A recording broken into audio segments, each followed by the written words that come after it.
Get my notes all the way up to the top. All right. So my name's Tim. If you don't know that yet, you're even more introverted than I am, and I don't know how it's possible. But today I wanted to talk to you about a very important question that's it's pretty important. It's, why does God allow evil into the world? Why did he allow it? Why did he create a world where evil could be a possibility if he's a God that has to, punish and get rid of sin, right? So I'm going to go through sort of like about 3 sections of this sort of talk we're going to have. First one is going to be sort of this an explanation that basically this is very floaty stuff. This is very it's not something that you can be like 1-0 binary true false kind of thing.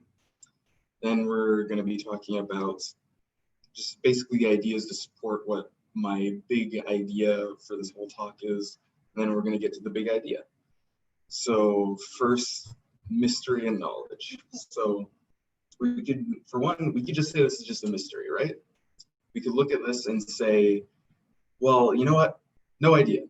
So I was told that I should not sit here and monologue to people, because people like actually putting words, out there. So I figured I'd ask you guys the question: why not a mystery? Why do we need this to be answered?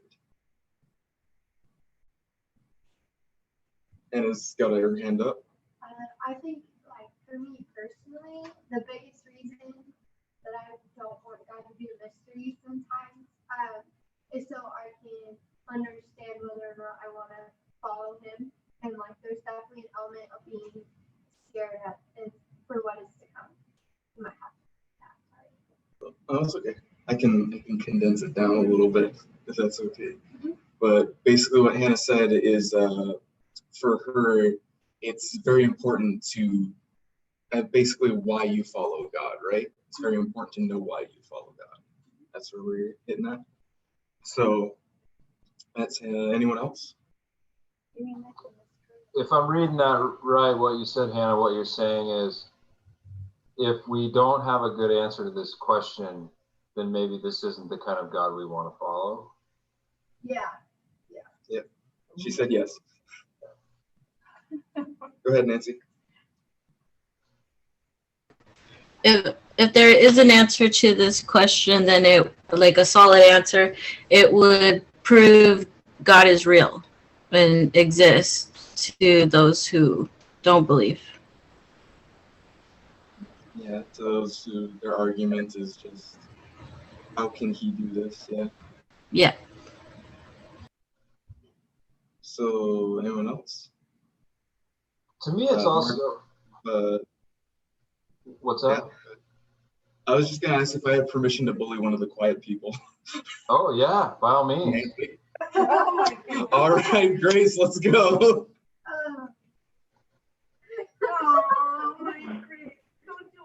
Why would you do that?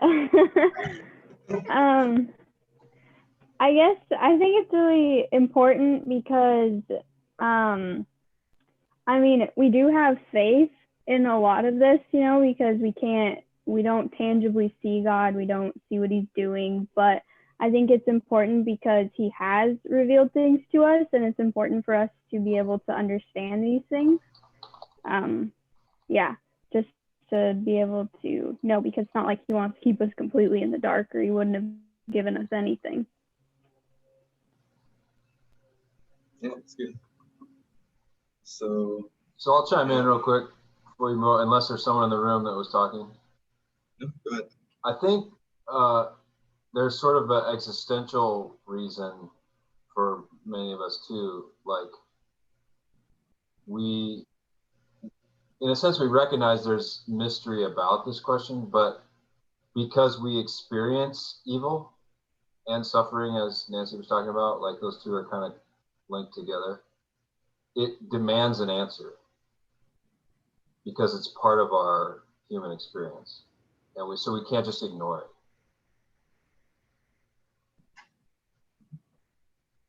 it. Yeah. And so I think I was thinking about making Danny answer it too, because I haven't heard him answer a question the entire semester, but I think I got to move on. I'll get you next time. So we can't just say it's a mystery, but there's also this other side of things where, well, how can you say you know God? It's the same kind of well, in church history, we were reading about the Enlightenment. The entire time, all I could think about all these people basically saying we don't need God is that it's just pure hubris, right? So it would be kind of hubris to say we can understand everything about God and it's just a matter of working it out in our heads and we'll get there eventually. Like, I can't imagine us ever understanding what it's like to not be a part of time, but be able to influence it.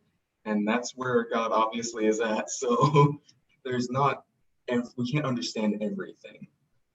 So we have to avoid this hubris side of things, of saying that this is the answer, this is why, this is why everything is the way it is.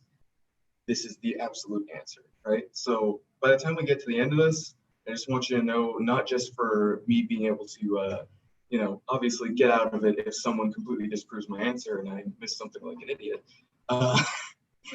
Just not just for that situation, but also that, working this out with yourself, you may actually find a much better answer than I have for this question. Because it's a very difficult, like I said, floaty is a good word for it. It's a very floaty thing. You can't exactly reach out and grab it. You can't exactly touch it. It's very difficult to figure this stuff out because of just the mystery that is God, right? But I do think there is a certain degree that we can know him, even if our relationship is a little bit floaty.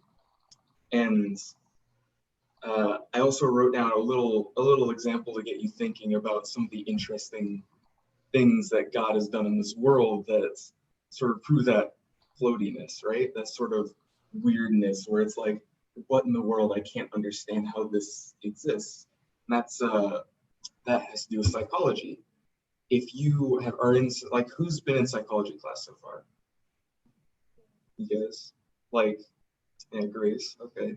So at some points, I remember when I went through it, there was a mention of basically the mind and the brain are two separate things, right? They influence each other, so they have to be separate objects. So what that conclusion takes you to is essentially that the mind is an organ that doesn't exist. It is a theoretical organ all its own that exists within the brain, that affects the brain and also is affected by the brain, right? Is it getting a little confusing for someone yet? It was for me. But I think that's kind of nuts, and it kind of proves that there is this floatiness of things because it's literally an organ just like your heart, but it doesn't exist. It's somewhere in this weird, I don't even know how, limbo between being a real actual object and being something in your own brain. That's really cool to me. I love mentioning it. But it's a very big proof of that sort of floaty thing. That's what I mean by floaty, right? How can you imagine an organ that doesn't exist, right? And our relationship with God is kind of that same sort of hard to grasp idea. How can you reach out and examine a God who, it's not like I can look out the window and see him. And to use that exact point, my iPad shut off, so you'll have to give me just a second to get me back where I was. For us, I see a lot in other people where they'll look at this sort of idea and they'll say, well, basically they'll go on the side of doubt and they'll say, well, God must not exist because this is too complicated, right? We did already talk about that in class a couple of weeks ago, I believe. But I'd like to also have this quote from Pascal that I think really will wrap that up nicely. There is enough light for those who only desire to see and enough obscurity for those who have a contrary disposition. Hmm. So in our place right now, in this tension between mystery and this and the desire to know, there's enough light for us to see. There will be an answer, but we have to be able to reach out and say, like, all right, I'm gonna put my faith in this answer, because faith, God, they kind of go together. You have to reach out and be able to accept an answer that's not entirely real, not entirely physical. I can't look out the window and say this is why, but I can say that I think this is why. So now to the actual issues going on. So before I get to my big points, we need to talk about a couple things to attempt to explain basically why God allowed evil, right? Actually getting to the meat of the problem now. So first of all is this idea called epistemic distance. An article I read doing my research for this basically explains that there's an idea of epistemic distance, and that's that God separates himself from us, but he also reveals himself to us. And it's that sort of tension of we can't see him out the window, like I was saying before, it's floaty, but we also have Easter eggs pretty much to find him by. We have a scavenger hunt, if you will, of trying to figure out who God is. So he's distant but close, and why he does that is simply because he wants to know us, but he has to let us be our own item, right? He has to give us freedom. He has to give us this existence all our own. He has to give us doubt, because if we don't have this doubt, if God is right outside the window, you get in the same situation Israel was in the wilderness, where they can see a mighty cloud that is God, and they get desensitized to it, basically. They end up literally moments after, I don't know, maybe Mark can refresh me on this. Was it an entire month Moses was up in the cloud, or just like a few days before they created the golden calf? Oh, you're muted. 40 days. 40 days? Yeah. The number of testing. Yeah. Yep. But so it took them 40 days. They saw an entire giant cloud sitting on this mountain, thunder, everything. Moses was up there hearing the voice of God, and they decide, you know what, let's create a golden calf right in front of God. Like, yeah, exactly. So Hannah just said, oh boy, I agree. Like, I don't know how you can do something, in my opinion, that's stupid, but I also really, really know, because when you think about it, you'd probably end up doing the same thing. When you put yourself in that situation, you realize it's the same sort of thing where, like, anyone can become Hitler, anyone can be the Israelites. So obviously God's sitting right there as a giant cloud. That doesn't work. Opening the Red Sea in front of people doesn't work. They still don't trust you, even though he's rained bread from the sky. When they got bored with that, he rained quail from the sky. He's followed them as a pillar of fire in the night. He opened the sea. He allowed them to win great battles. All of these amazing things. They basically just saw God, right out the window, and they failed immediately. So he has to have that distance because he needs us to chase him. He needs us to discover him. Because if we're not on it in our own initiative, then our faith isn't going to be true. If we're just shown, all right, God's right there, then it desensitizes us. It's not our choice anymore that we're seeking God. It's now our obligation, and people do hate obligations. Just look at paperwork. It's now our obligation to follow him, and we definitely won't follow that, as we can see in history for a couple thousand years. Actually longer than that, way longer than that. So there's also another really important idea that comes into this play here, And that's the analogy of us as children, right? We're God's children. He says that multiple times. And as children, I know Liz is a mother. What's something that's really hard to do with children that they absolutely need?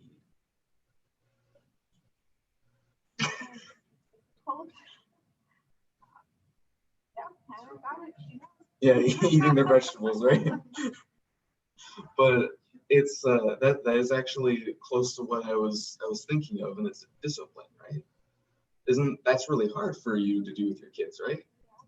It's difficult, but it needs to be done, because if you can't discipline your kids, you're setting them up for failure. You're setting them up for that life full of narcissism, and I live with a narcissist. I know, it's great. But you're setting them up for a life of narcissism, or a life of not having any of the skills they need, not being able to cook, not being able to clean, not being able to clean their own room, not having the self-discipline to be able to do the things they need to do in life, to be able to write papers, make a presentation, do a speech, go to college. You're setting them up for failure without discipline. And there's also love, though. It's part of love that you have discipline. They're combined aspects. And even though discipline is hard because you love them, you also have to do discipline because you love them. So you have that another tension, as a good phrase I've learned in this class. You have that tension to deal with. And that's all the freedom, the love, the discipline, the learning. And you also have to let them be capable of failing, right? You can't just have your kids be held by the hand their entire life. You need to let them out into the sandbox, even if you know they're going to fall and trip, because my kid's really clumsy, right? You still need to let them go and get a bruise every once in a while, because that's how kids need to be. They need to learn. They need to grow strong through their experience, even if you know they're not always going to do the right thing, if you know sometimes they're going to fail. And the reason that's important is because that's exactly God's relationship with us. If you look at Luke 15, it has this whole story of the prodigal son and the prodigal son's brother. And I'm pretty sure some of you are Bible study methods, so this is going to be literally repeating some of the stuff you guys have heard. And I'm hoping all of us know this story. I don't have to rehash anything. We're good? Yeah? All right, good. So the story, I got to hear a lot from a scholar named Kenneth Bailey in Bible study methods. I really loved what he had to say about it, because he makes the case that it's not about the two kids, or at least not entirely about the two kids, it's about the father.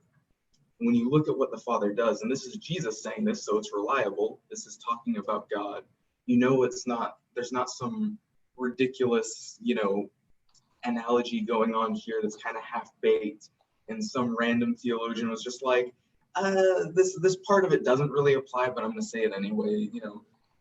This applies to God, and it's really obvious that he's talking about God when he's talking about the Father in the story. So what does the Father do? Very beginning. We all know the story. So what does he do when the son walks up to him, asks him this disrespectful question of basically, I want my inheritance. Essentially, I wish you were dead and I had your money. What is his response? No one?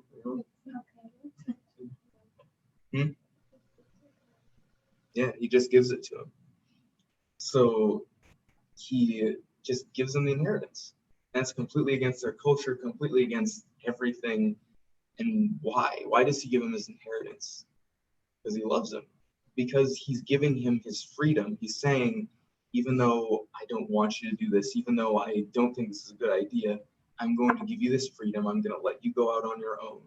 And even if you fail, I'm going to be here for you. At the end of the story, he's here for him. He's right there. He runs up, gives him a hug, makes sure that no one's going to ban him from the village, make sure no one is going to have any issues, brings him home, celebrates that he's home, celebrates his recovery from his failure. And that's God's relationship with us. God built us to desire him, and what does that say about God's desire for us, right? He wants us to desire him. He wants to be in relationship, and he wants it to be a good relationship. We're his children. And he let us have our freedom in the very beginning because of that exact reason. He has to. It wouldn't be a real relationship if he didn't give us freedom. It's like a man saying to his wife, I'm going to lock you in a padded cell and give you a straitjacket because I'm going to protect you from the world. So I'm going to take away your freedom. Is that love? No, it's not love at all. And that's exactly what God did for us. He went away from that and he said, all right, I need to give you your freedom because I love you. And it's not just that complex idea of love and freedom and giving you the ability to fail. It's also that in the very beginning, very important question. This is the whole big overarching thing here. One of the big questions is, why did he allow us to even be created if he knew that we could fail, if we could fall flat on our face like this? And that's basically comes down to the simple fact that he's a loving God and he loved us too much before we even existed to not create us. He had to make the world because he loves us so much that he doesn't care. He has to, well, he does care, but he has to because he loves us. So he, even though he knew we would suffer, even though he knew that some people would fall away, some people would, basically die, he knew that people like you and me would be there. He knew that he wanted us to be in relationship with him. And he literally moved heaven and earth into very existence just so he could have us. So there you go. There's my final big idea there. I hope that wasn't too rambly or insane or heretical. Any questions?